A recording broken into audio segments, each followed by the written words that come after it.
Всем привет! Вас приветствует Серж Мартин Гараж. А мы продолжаем. И сегодня у нас очередная интересная тема, которая по вопросу подписчика. Тема называется «Как правильно восстановить постель распредвала». Очень актуальная тема, очень часто мне задают по этому поводу вопросы. И напоминаю, что также каждый из вас может прямо сейчас в комментариях написать свой вопрос или тему, которая его интересует. То есть, и я об этом сниму вам детальный видео-ответ. И если вопрос будет интересный, уже прямо завтра вы получите детальный видео-ответ в следующем видео. Также спасибо всем тем, кто ставит лайки, особенно тем, кто ставит лайк авансом. Ваши лайки очень важны для развития канала. И чем будет больше лайков, тем будет больше интересных познавательных видео для вас. Поэтому не ленитесь и прямо сейчас можете нажать на лайк.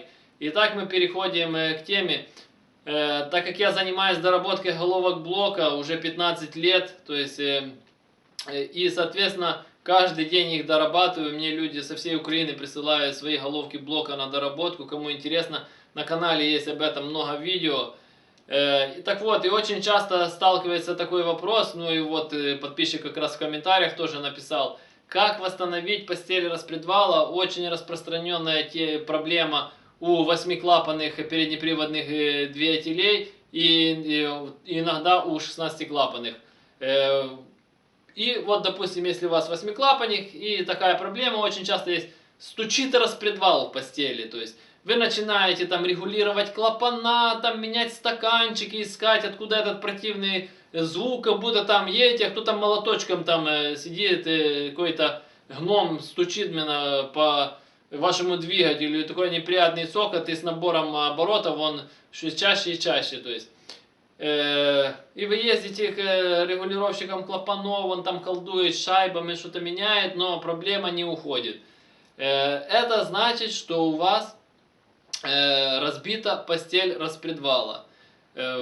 Почему она разбивается? Из-за основные причины это из-за того, что используете плохое масло, вы меняете не вовремя масло. Может, вы и меняете, и вовремя, и хорошо заливаете. Ну, если вы машину покупали не новую, вы не знаете, что было до вас. То есть, как там ездили, как эксплуатировали. Что происходит? Постель распредвала, будем так сказать, является крайней точкой в масляной системе. Ну, образно, грубо говоря. Потому что масляный насос находится снизу. Пока он прокачивает через блок масла, пока его закачивает в головку, потом через масляные каналы головки на распредвал. И уже с постели распредвала, грубо говоря, в обратном порядке. И очень часто вы видите, вроде давление масла у вас нормально. И еще такая распространенная проблема тоже убивается после распредвала, когда у вас, допустим, масляный насос устает. Или, допустим, у вас двигатель уже там, вкладыши были подуставшие, вы ездили, и вы себе сделали капиталку, там шлифанули коленвал, вы шлифанули поставили новые вкладыши, все, сделали капиталочку, а про голову, что вы не подумали, что не только вкладыши изнашиваются, но и постель в распредвале, которая, грубо говоря, там нет никаких вкладышей, там просто тупо алюминий, об который трется стальной распредвал, и, соответственно, при этом он крайняя точка, и, соответственно, давление до него доходит в последнюю очередь. И то, что вы, во-первых, видите, датчик находится чуть, будем так говорить, тоже он в головке, но все равно еще после него только идут уже масляные каналы, которые подают на распредвал. Так вот, так как у восьмерок, там девяток нету датчика давления, только лампочка, которая сообщает, что там у вас давление, но она загорается тогда, когда уже давление критичное, то есть вы не знаете, вы можете ездить на низком давлении, от этого у вас там и вкладыши устают. И, соответственно, постель тоже устает со временем. И появляется вот этот стук. И мне вот это задают вопрос. Как, что сделать, как восстановить? Начнем с конца. Никак. Почему никак? Потому что я всегда всем рекомендую лучше в таком случае искать другую головку блока. Постель распредвала можно восстановить. Но, во-первых, это еще надо поискать мастеров с правильными станками, потому что по-нормальному это делается так.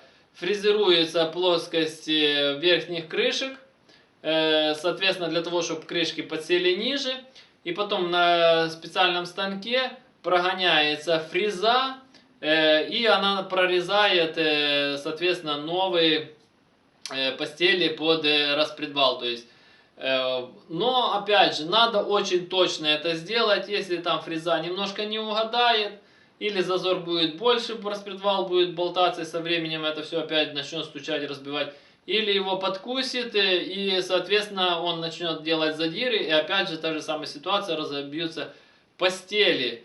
Многие там, так сказать, умники берут просто верхние крышки, там на наждачке, там на шлифовальном камне, сточил и типа прижал распредвал, и типа я решил эту проблему. Да, эта проблема решится, но очень ненадолго, потому что вы не забывайте, что убивается не только верхние постели, но и те постели, которые находятся в головке. И очень просто это все проверить. Допустим, очень часто просто рассухаренные там головка, то есть чтобы распредвал был свободный, и вот так ставить, и он будет, допустим, относительно болтаться. А еще проще проверяется, ставите распредвал, ставите одну постель и прижимаете рукой, или можете там гайками зажать. И за вторую сторону вот так его. Если он болтается, соответственно, там уже постель разбита. И потом в обратном порядке эту сняли, эту поставили, и вот так проверяете. То есть от того, что вы там прижмете, да, он закусится немного, то есть ему станет туже. Но он потом опять, так как на нижней части, он будет как на качелях. И он разобьет потом в итоге опять верхние части. Многие тоже думают, пошел в магазин, купил новые верхние постели. И думает, решил эту проблему. То же самое. Толку от того, что верхние новые, типа, а старые убиты, это все разобьется. Поэтому я рекомендую, если у вас разбита постель, просто ищите другую хорошую живую головку блока с живой постелью. Ну а для того, чтобы таких проблем не возникало, просто не допускайте до того, чтобы постель убивалась. Потому что, я же говорю, причины это все те же.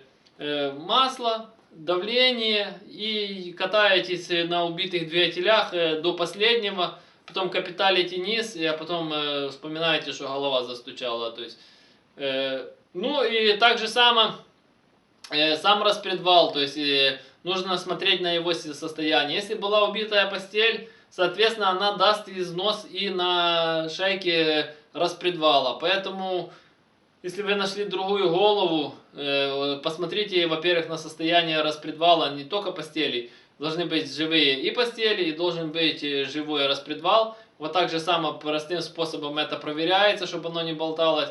И тогда будет все четко работать. Небольшой люфт должен быть, потому что там должен быть тепловой зазор. А я напоминаю, что я занимаюсь доработкой головок блока и карбюраторов. Каждый из вас может прислать свою головку блока или карбюратор на доработку. На канале есть очень много видео о доработке головок блока и карбюраторов. Кому интересно, на главной странице моего канала жмите на все видео. И там очень много чего интересного найдете для себя. Для тех, кто хочет заказать доработку, под каждым видео в описании есть мой номер телефона. Поэтому можете звонить, я всегда на связи, напрямую на телефон. А у кого есть какие-то вопросы, пишите в комментариях. Все комментарии читаю, по возможности на все стараюсь отвечать. Также напоминаю, что прямо сейчас вы можете написать свою тему или вопрос, о котором вы хотите, чтобы я снял следующее видео с детальным разъяснением, детальным видео-ответом. А кому понравилось данное видео, ставьте лайки, подписывайтесь на канал, кто еще не подписался. Жмите на колокольчик, чтобы получать уведомления о новых видео. YouTube поменял свои логарифмы, то есть и соответственно теперь для того, чтобы получать уведомления о новых видео, нужно быть не только подписанным на канал, но и нажать на колокольчик. И это вы можете сделать прямо под видео сейчас под видео есть, возле значка подписка, есть колокольчик, нажимаете на него, или на главной странице моего канала, тоже возле значка подписка есть колокольчик, нажимаете, и вам будут приходить уведомления о новых видео, потому что я за день выпускаю очень много видео, и можно пропустить много интересной, полезной информации о вашем автомобиле. Делитесь данным видео со своими друзьями, для того, чтобы канал развивался быстрее, и тогда будет больше интересных познавательных видео для вас. Всем спасибо за внимание, всем до свидания.